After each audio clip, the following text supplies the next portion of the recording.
Y a ti te damos la gloria y la honra en el nombre de Cristo Jesús. Todos decimos amén. Hoy quiero comenzar una serie. Estamos hablando durante todo este año de fundamento. Yo quiero comenzar una serie que es muy importante porque tiene que ver con el vivir en Cristo y el poder de su cruz. Esta expresión es del apóstol Pablo. Y él es un hombre, fue un hombre, es porque vive eternamente, lo vamos a ver un día, amén, gracias. Y fue un hombre que pasó por diferentes circunstancias naturales, físicas, de persecución en el ministerio, de muchas cosas, pero finalmente él logra acabar la carrera, dice la palabra que logra acabar la carrera. Y finalmente tiene una vida ministerial de éxito, aunque no necesariamente toda su vida natural fue así. Hay diferentes circunstancias en la vida del apóstol Pablo, pero él es entonces el que nos da esta frase. Quiero invitarle a 1 Corintios capítulo 1, versículo 17 al 18. Había alguna discusión ahí entre los corintios y los corintios tenían dudas ahí con respecto del ministerio de Pablo. Y Pablo, la expresión que vamos a leer en el versículo 18, Pablo está agradeciendo que no había bautizado a muchos porque la discusión era que eran unos de Pablo y otros eran de Apolos. Y había ahí cierta división con las personas que estaban dirigiendo la iglesia en ese momento. Y entonces unos decían que era de Pablo, otros de Apolos. Y Pablo dice que bueno que no he bautizado a muchos más que a este y a este. Cuando usted lea la otra parte, el contexto, se dará cuenta. Porque entonces en el versículo 17 podemos entender lo que él dice. ¿Ya está ahí? Dice 1, 2, 3. Pues no me envió Cristo a bautizar, sino a predicar el evangelio, no con sabiduría de palabras, para que no se haga vana la cruz de Cristo. Y luego el 18, porque la palabra de la cruz es locura a los que se pierden, pero a los que se salvan, esto es, a nosotros, es poder de Dios. Así se llama esta serie, el poder de la cruz. Y hoy vamos a predicar comprendiendo la cruz. La cruz de Cristo está en el corazón de nuestra fe cristiana. Cuando usted y yo vemos una imagen de nuestra vida cristiana, tenemos que mirar al centro de nuestra vida cristiana, la cruz del Señor, porque sin la cruz, sin la obra de la cruz, no existe nuestra fe. Si Cristo no hubiera ido a la cruz, si Cristo no hubiera muerto en la cruz, entonces el cristianismo sería una filosofía más, sería algo más como el budismo, el confucianismo, cualquier otra filosofía, pero la verdad es que Cristo no vino a darnos otra clase de ideas, otra filosofía, otras lecciones de moralidad, porque todas las filosofías tienden a ser leyes o sugerencias con respecto de moralidad. Lo que busca la filosofía es poner al centro al ser humano. ¿Cómo? Pues exaltándolo con su manera de vivir, con su manera de pensar, etcétera, etcétera. Y la filosofía entonces va llevando al hombre al centro. Cristo no vino a eso. Cristo vino a quitar al hombre del centro y ponerse él en medio. Entonces Cristo no vino a darnos filosofías o algunas enseñanzas que usted y yo tenemos que filosofar todo el día. No. Literalmente Él vino a morir por nosotros. Así de sencillo. Cristo vino a morir por nosotros. Entonces, cuando empezamos a pensar en la cruz como ese medio por el cual el Padre da al Hijo y el Hijo da su vida para usted y para mí, entonces ya no estamos pensando tanto en el asunto de lo que tengo que hacer, de acuerdo a lo que la palabra dice, porque eso que la palabra dice es mi manera de vivir en Cristo, porque el que está en Cristo nueva criatura es. Pero primero tengo que vivir en Cristo, tener un encuentro con Cristo.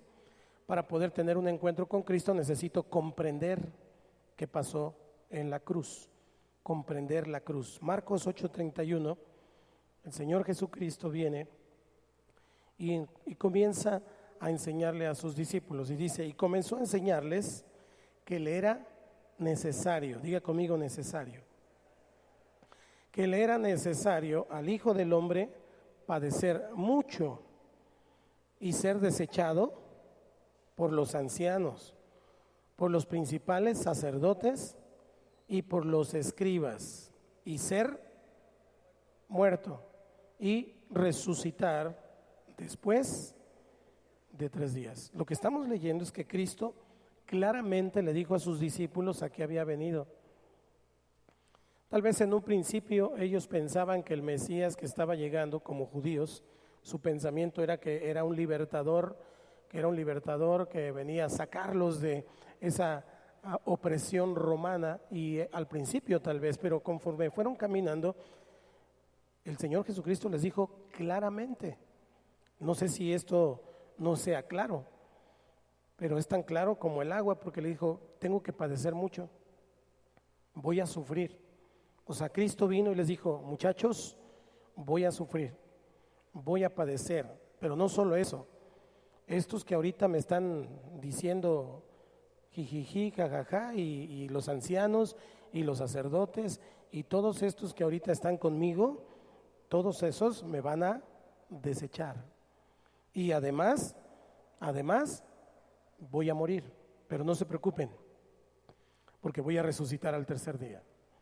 Eso fue tan claro que entonces el concepto de la cruz para la gente, para los discípulos que seguían al maestro, era esencial para ser entrenados.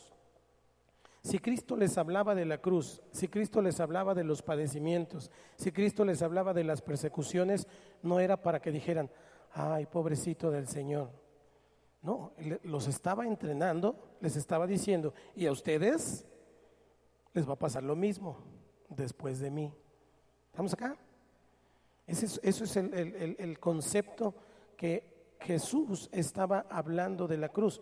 El uso de esta realidad de la cruz para recalcar, para subrayar que cada uno de ellos que lo estaban siguiendo se debía someter al reino de Dios, a la vida del reino de Dios. Y la vida del reino de Dios tiene mucho que ver con la cruz.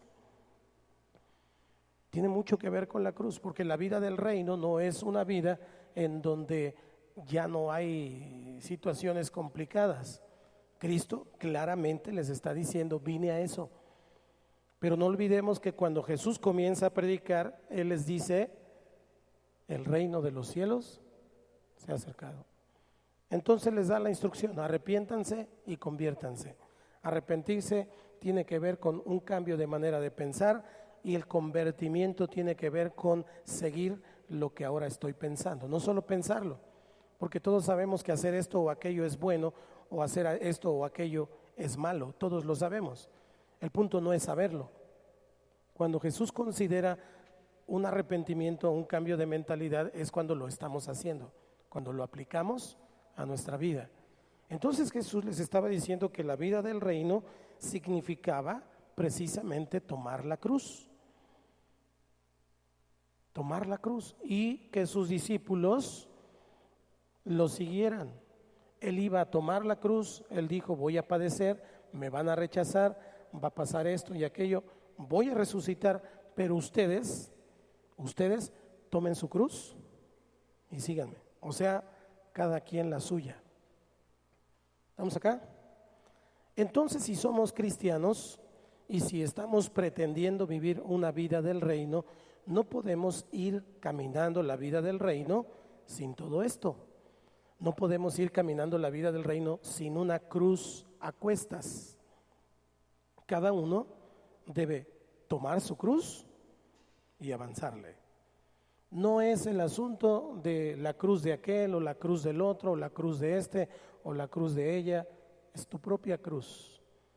Es la cruz de cada quien en ese sentido que tiene que ver con una vida de reino. Entonces, era una necesidad para el Señor decirle a sus discípulos, muchachos, así es esto, El que quiera seguirme, sígame, pero ya saben de qué se trata.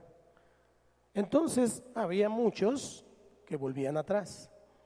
Había muchos que decían, no, pues yo mejor me la prefiero llevar así, cachetona, tranquila, sin padecer, y yo para qué. Mejor no me meto, sin entender que esa forma de vida, alejado de Jesús, alejado de Cristo, Él dijo, separados de mí, nada podéis hacer. O sea, esa forma de vida es peor, porque las luchas, las batallas y todo lo que tiene que pasar en la vida serán igual o peores, pero con una gran diferencia. La diferencia que usted y yo tenemos es que aunque vamos luchando y batallando por las mismas cosas que otros, usted y yo tenemos al Señor con nosotros. Y entonces hay personas que cuando les llega la suprema angustia, la desesperación, toman decisiones equivocadas, se drogan, salen por la puerta falsa, se suicidan, cuestiones que tienen que ver con infierno. Y usted y yo, cuando tenemos algún padecimiento, alguna situación complicada, un dolor tan agudo, usted y yo no estamos solos, usted y yo tenemos a Jesús. Tomar tu cruz entonces es esencial. Cada uno debe tomar la suya y seguirlo, porque Jesús les dijo claramente esto. Lucas 9:23. Lucas 9:23.